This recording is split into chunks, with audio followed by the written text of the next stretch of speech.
Hi, folks. Thank you so much for tuning in this evening. It's great to have you. I know there's lots of choices of Zoom opportunities. My name is Cheryl Hamilton. I am the director of Suitcase Stories. For those of you new to us, Suitcase Stories is one of the signature programs of the International Institute of New England. It's a program where we aim to raise the voices of refugees, the profile of refugee and immigrant voices, as well as focus on fostering more inclusive communities.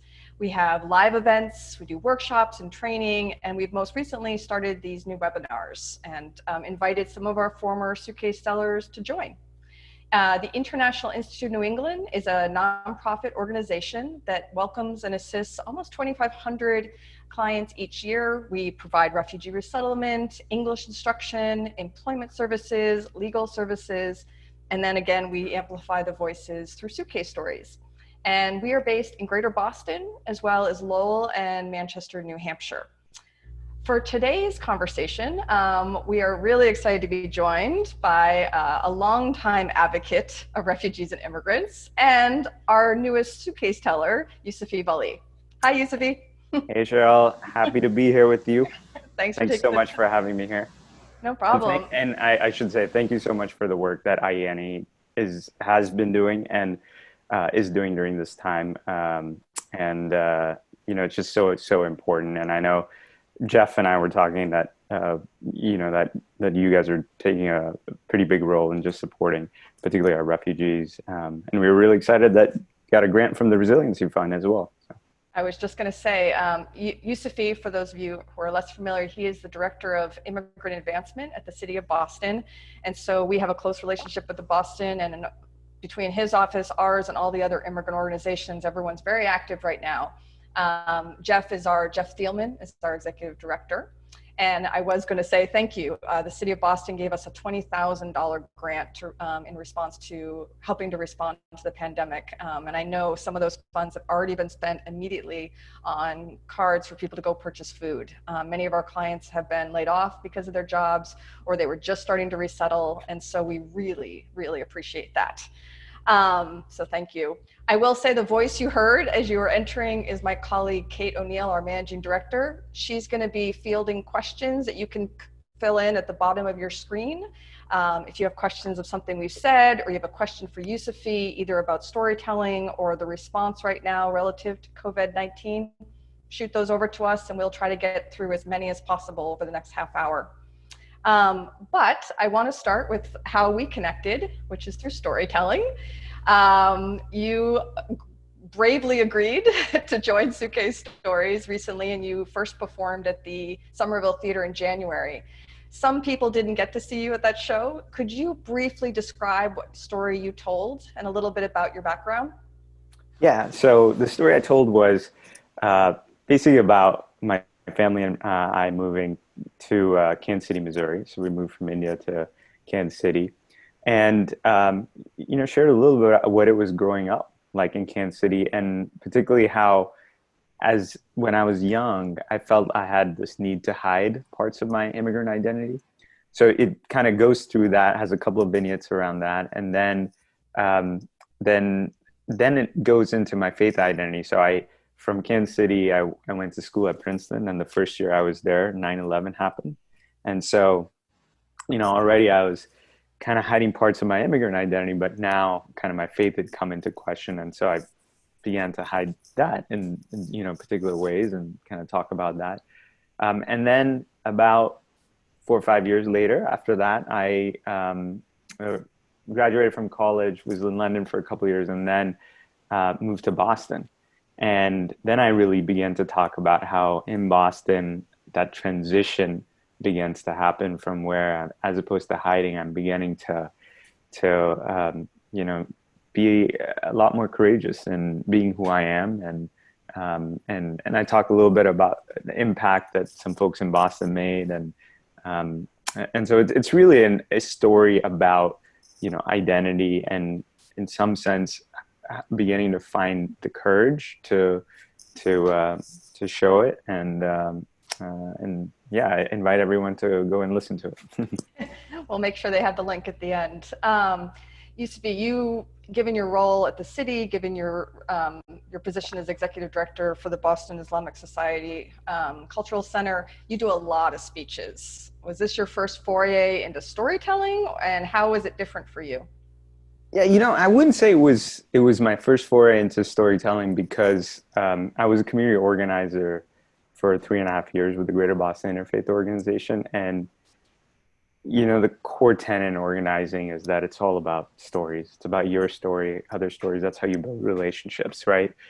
Um, I think what was unique though about this was um, just how deeply personal it was, and how you really coached me in kind of digging into, those little vignettes that show a lot more than tell. I mean, for instance, as you know, I tell part of that in that story about how, my dad was when he came to the States, began to distribute yellow pages because that was the only job that he was able to find. This is my dad in his mid 40s, and uh, you know, and when we initially moved to Kansas City, Missouri, we stayed at my aunt's place, and she lived in a pretty posh neighborhood. And so initially, I was going to public school there, and then so I described this story about how my dad gets assigned this route right in that neighborhood, and then how I basically, I'm helping my dad, and I'm trying to distribute these yellow page directories, and all of a sudden I come across a classmate of mine that I have a crush on, and how all I want to do is go and hide in the car. And so I I just really appreciated this idea of showing, as opposed to just telling that I had to hide parts of my identity, or felt like I needed to hide parts of my identity. So I think that was pretty unique, about it. And it is a lot more personal than, let's say, when you're giving a speech, because usually you're trying to figure out a way to move, policy at some level, or move on a particular issue, right? I think what I appreciated is that, and whenever I sit with someone and brainstorm stories, sometimes I come with ideas of like, oh, you have to tell this story. And I think when I went to meet you, given that we had the Boston Marathon bombing and you were on the front lines of trying to address some of the mounting anti-Muslim sentiment and rhetoric, and also make sure people felt safe and bridge relationships, I just sort of thought, well, that would be the story he tells. And what I appreciate is the more I got to know you, that you brought this different story up and said, I really want to talk about my own comfort with my own identity and sharing it with others. And I thought that was so important, because I think particularly people like yourselves who are leaders, I think people make assumptions that they're already comfortable with their identity, or they wouldn't even be in those roles.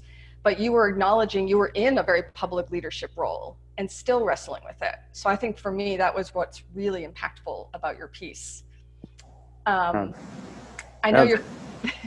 oh, I was going to say, no, thank you for that. And, thank you for all the coaching you provided in that whole process, honestly. And I'll say, I think what was interesting about, because the marathon story is very much my public self. Mhm. And, and I think the story I told, particularly when I talk about, going to the airport, and, that really gut wrenching experience of first publicly praying in the airport, right? Like it's just so personal. And so I think that's the difference. It even feels more authentic in some ways. So How do you feel now? Do you feel completely comfortable praying in public or talking about your faith? Or, I mean, when does it come up for you that maybe there's still some discomfort for you? yeah, it's never that, there's a switch that happens and you're now like completely authentically yourself. Um, I will say now, and I'm 36. I think I'm going to be 37 at some point. Uh, I'm a lot more confident in my identity, and it's and honestly, working at City Hall has been pretty special for me, because I actually had never could have imagined being in a government role and being as comfortable with my identity. I mean, I worked in the Obama campaign in 2008, and one of the reasons I intentionally did not try to get a job with the White House at that time is because I just felt like I couldn't be myself, like if things like praying, in my office, etc., which I do all the time. But having said that, like, look, yeah, there's definitely times when you're still in your mind making some of those choices. And I was on a road trip with my nephew, which I also talk about in that. But we were in the Great Smoky Mountains, and there was a bunch of Trump signs, everywhere. And it was time for prayer. And usually, the best thing to do, in our tradition is you actually get out of the car and try to find a park or somewhere to do it. And when you see those, when you see, and it wasn't just the Trump signs, because it was actually when we went to some of these little small these shops right around the park. I mean, there were these just frankly racist things about immigrants, etc. And so at that point you start to think about it, want to make choices, and sometimes it's the right move to not actually do it, as well. So it can be challenging, and that stuff can play in your minds. You mentioned your job at the city. Can you describe what your job is? And then I know many people on this call are interested in how it shifted since the COVID-19. Yeah, so I run this department, the Mayor's Office for Immigrant Advancement, and it's the most important thing to understand. Well, the first most important thing to understand is that it's an advocacy department as opposed to a programs and services department, and it advocates for integration for our immigrant residents, economic integration, cultural integration, and civic integration. And in the last 3 years, it's also played a role in trying to ensure that we're advocating for policies and programs that are protecting the safety and stability of our immigrants, right? And I still make that distinction between advocacy and programs and services, because really our job is to ensure that the rest of the city's programs and services are equitable, right? And also on behalf of the mayor, and I think everyone recognizes by now that the mayor really has a heart for this issue, but really, advise the mayor to advocate at state level, federal level, for our immigrants as well. And so, we've been very upfront around DACA. We've been very up in front around, the refugee quotas. We've been very open. The mayor wrote an op-ed on the driver's license bill. Those things are the kind of things that come from my office.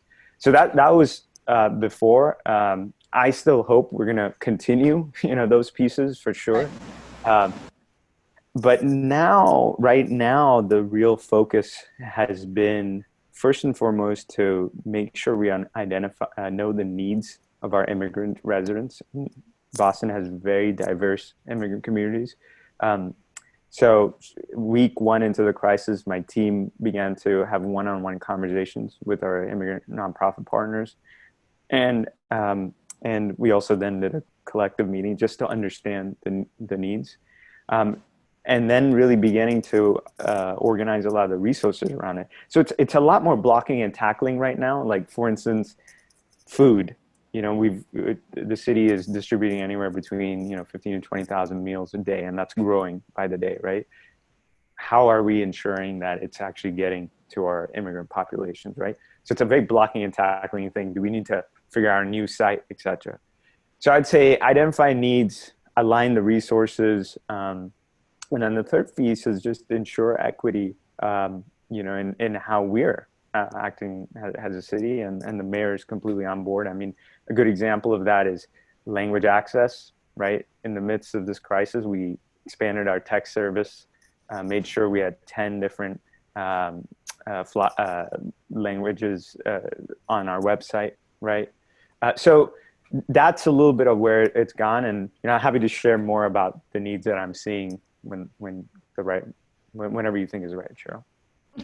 I'll remind people, if they have questions for Yusufi, feel free to put them in the Q&A, and I'll make sure they get to him. Um, uh, I, like you, our organization is in the same position. It has dramatically shifted how we do the work. We actually have more clients now. Some we've been brought back in. I was talking to our program director just before this call, and we thankfully, given the support we've gotten from the community, we're paying people's rents now. We're paying phone bills because their phones are being shut off because they were laid off. We're doing unemployment applications. We have literally volunteers who are bringing baskets to people's doorsteps with supplies so they can get those. On a personal level, I learned today that one of our suitcase storytellers has COVID, and it just makes it very real, very quick. And so we're praying, we're hoping for her and we're hoping for others. But it feels, I think about your career, Yusufi, and I think you were in college during 9/11. We went through the Boston Marathon bombing. We've had the travel ban, and here we are with a pandemic. And it's just like these major issues you've had to navigate. But I do want to ask you something you mentioned, which is one of the principal focuses of your office, not to get lost in all of this, is the focus around integration. Do you think it's gotten better over the decades you've worked in this field, or do you feel like there's more of a splintering? Like, are you an optimist? Like, where are you? Uh, so I will say that I think inequality is a major challenge, right, that we as a nation are facing. And I think that that impacts immigrants disproportionately. Because it does mean that, I mean, that trend, I think, really does speak to, that there are barriers, right? And I think it's, to be very upfront, I think for brown and black folks, there's a lot of barriers, right? And so you have a country that's growing in its inequality. I mean, in many cases, brown and black folks are going to be really impacted by that. And of course, now we are seeing a poor white, population, also a working class population, also really emerge. But so I think that's just something that I think cuts across the board, and I think we should all be concerned about that, immigrant or not, right? And I think that it's like, look, with the election of our current president, with where the rhetoric that we're seeing, I think it's a real challenge for immigrants, and I think it's creating a lot more barriers in terms of work opportunities, etc. So, I think the trend is not in a great direction, but I will say, I think I find that there's a lot more awareness around this issue post our current president's election, and so that certainly gives me hope. And I think that there are mayors and there are a number of municipalities that have really embraced their immigrants, and I think at the local level, I actually have a lot of hope of changes in terms of how at least immigrants are perceived. Mhm. Yeah, I think about that. In the 20 years I've worked in the field, 20 years ago, there were not offices like yours. There just were not offices of immigrant advancement. In fact, I once wrote a report about it, and only city that I was working in, I used to travel around the country helping refugee resettlement sites implement employment programs. Boise was the only site I actually went to that had a really strategic plan about integrating refugees. And it was because the mayor was an immigrant, and it took his leadership to get involved. And now one of the things that gives me hope is there is more attention. And so thank you again for what you do. We've got some questions. Cool. Kurt really enjoyed your story, which he got to listen to earlier. Do you recall, we kind of talked about, we kind of talked about this, but he wants to a little bit more. Do you recall what caused you to tell this personal story versus the marathon story? Which I think, because some people like myself were like, oh, I want to hear what happened behind the scenes. But again, why was it really important to share the story about your identity? I have to say, part of it is I've told a marathon story before. And I think when you tell stories and you're crafting your stories, it actually gets you to reflect a lot on who you are. And I really appreciated that part of this process, because it was not something that I just hadn't told before. And Cheryl, when you and I were talking about it, we just started talking about different vignettes in my life that just came to my mind, right? Yeah. And so the question was why, and you almost kind of begin to have a conversation with yourself. And so the easy thing for me would have been to just tell the marathon, story, but I wanted to go that route because in some sense I wanted to discover the themes for myself, um, and and it helped me kind of see, I mean, I kind of knew that there's times I've hidden my identity, etc. But when I began to recall those moments, it just became so much more present that I'd been doing that, and then began to reflect on how I began to break that away. So I just honestly really enjoyed the process. It was hard. It was not easy. We went through like different drafts of it. Um, and but it really forced me to reflect. So that's why I ended up kind of going that route. Yeah, and I know that when you were thinking about whether or not you'd focus on the marathon, even that there's too many there's many stories even within that one event, right? You could just tell Yeah. the story of the day that it happened, and you were exploring, and someday I think you'll probably complete it, a piece about all the faith leaders that came together. And I think there's always assumptions, oh, when these interfaith coalitions get created, they're all like already on board and they're already working really closely together. And you were saying that actually was an evolution into itself. Yeah. And that's the story there, which is another one to explore. But good question, Kurt. Yeah. Surya wants to know, as a former Eastie resident, East Boston, I'm curious about my former neighbors, many of whom were first-generation immigrants like me. Do you have any data on COVID-19 infection and mortality rates in Eastie or Chelsea, and are they aligned with Greater Boston? Yeah, can you we have people from all over on this Yeah. call. Give us a little demographic. Yeah, I mean, I don't have just off the top of my head exactly the numbers on the COVID piece, but look, I think there's definitely a recognition across the board from the mayor throughout the administration that this is really hurting our Latino and African American populations, but also our African communities in particular. So I think you're rightly concerned about East Boston. We're definitely very concerned about East Boston. And, the work we're doing is, first of all, we're setting up a lot more testing sites in Black and brown neighborhoods, right? And so the East Boston Health Center has a testing site, and residents there are going to get among the first priority, in addition to first responders and frontline workers and that piece of it. And there's a task force that has been put together by the mayor as well. It's a very diverse task force that's also going to be making recommendations. I myself was on a call today with BPHC and a doctor that's working with immigrants, and Dr. Altaf Asadi, who has done a lot of research on how hospitals can be a lot more welcoming places for immigrants. So, the disparities there. I know that BPHC is also tightening up some of their data collection pieces on it, but it's recognized that it's a major challenge, and so it's a big focus. And I'll tell you, it's also a big focus for us because of exactly what Cheryl was telling before. We do have an undocumented population. We estimate around 35,000 folks that are undocumented.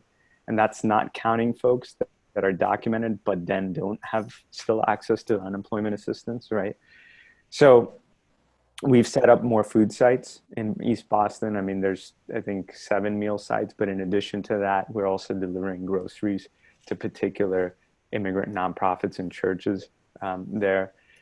We, in addition to INE, have, just a week ago, we funded 18 different organizations to the tune of $1.3 million from the Resiliency Fund. And, the mayor has raised $25 million for the Resiliency Fund, which is, the highest in the region, including the state. So, and we want to lean more into that for specifically that piece. So good question. And if you want the stats, I can get you that as well, by the way. We can add some of those. It just made me think of something. Pause. I've totally forgotten my thought I was thinking about. Oh, I was going to ask you, can people, what are some things that you hope people will do, can people do that are listening to this call right now? I know obviously they could contribute to the International Institute, but from an advocacy point of view, is there anything we could be doing? Yeah, I mean, I think contributing to the INE, I think, the Resiliency Fund, I think to other immigrant organizations, I think is one piece. But I think the other thing, actually, I'm going to give folks two assignments here. One Great. is one is that if particularly you are in touch with any undocumented immigrants, please help spread the word that access to healthcare around COVID, so testing and treatment, is free, essentially.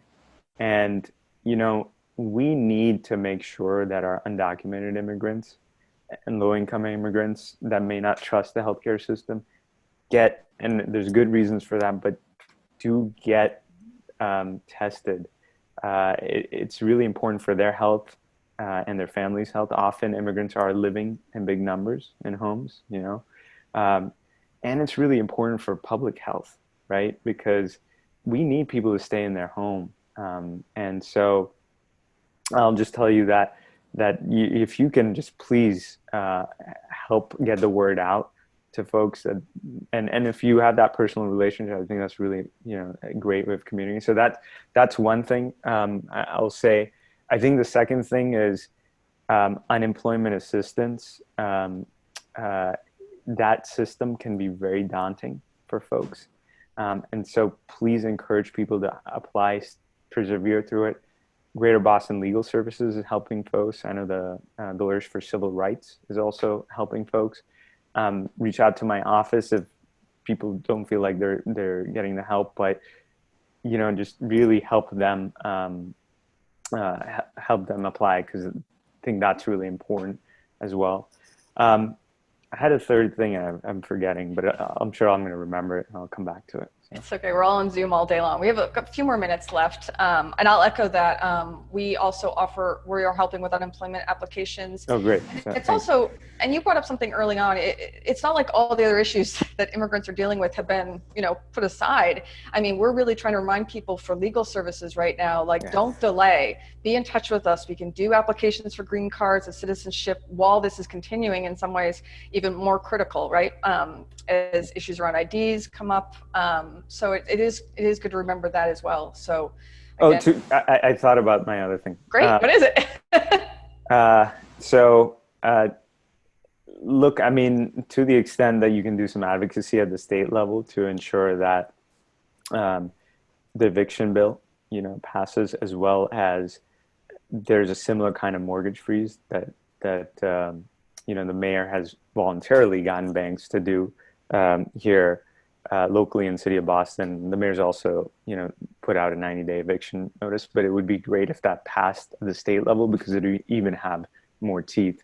So I think that, you can do some advocacy during this time. And then the last thing I'll tell you is this crisis is going to only increase inequality even more. And so those of us that have steady jobs, I feel like I'm kind of leaning into my faith a little bit, but I got to tell you, like, please give as much as you can to these different organizations. Please give to your neighbors, because I cannot tell you the number of stories of people that are just, being impacted by this. I mean, there's another organization that we gave a similar amount of money. I think it was $20,000 to $30,000, and they were saying basically, like, in a week, all that's gone, and gifts, cards, and that. And so, again, those of us who are blessed to have as much as we have, please give. So. I think that's a great point. And also, as I mentioned, my background is in refugee employment. And I think some people think of their immediate job of, I don't know if there's a position open with my company. But if you think of your life as a spider web, right? Like, who do you know and what's their company? And who does their company even liaison with? And can you really be, in the same way that we get jobs through our social networks, can you become a social network for an immigrant or someone in your community? Because it is the way people find work. So reflect on who you know and who serves your business. Is there a company that drives supplies to your company? Can you call them? I mean, really, it's a time to go out and start knocking on doors to help others. So thank you for that message. I have one final question from our guests, Yes. completely unrelated to COVID, Okay, cool. but it's related to what you and I were talking about before we got on the call, which is you and I were saying we're learning how to cook for the first time. Your wife and my husband and I were forcing us to not eat out, right? This person wants to know, what are your favorite foods from all the places that you call home? Favorite food from all the places I call home. I spent a year in Syria. Um, this is really an amazing year. This was 2005, before all the war. And we used to get like hummus that was made in these like barrels where people would like, the local hummus shop guy would like pound it with whatever he'd pound it with. Um, and so the food there that I had, it was also really from a lot of like just local sources, because Syria at that time was still, communist in some regards. So just hadn't kind of come into the capitalist world, if you will. And that food was just some of the best food I've ever had.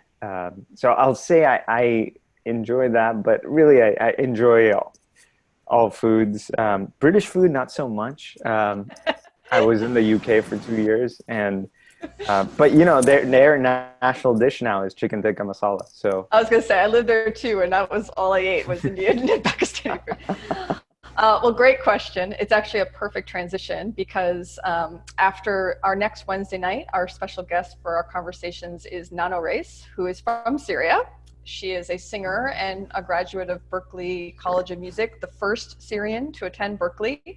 She now lives in New York City, where she performs and composes. So she's very excited to call in. She performed with Suitcase in 2017. So join us for that. And Yusufi, thank you. I know you're busy, you got long days, you're helping navigate everything. So thank you for the work that you and your team do and taking time to be with us. If people in the past didn't get to join one of the previous conversations, they are available if you join as a Suitcase Stories Circle member. This is a new initiative we have. If you visit suitcasestories.org, you can find more about our programming, but also access these conversations and special videos and conversation guides. And we would love to have your support as well. But most importantly, join one of these next time, which you can find on our website. Yusufi, thank you so much. And thank you to everybody for joining the call tonight. yeah, thanks, Cheryl, for everything that you guys are doing. And we got to bring Suitcase to City Hall. We're going to get some more folks. I saw John Skies on here, by the way, who's at City Hall. I think he left, but anyway. Awesome. All right, awesome. Thanks so much. Take care. Bye. Bye.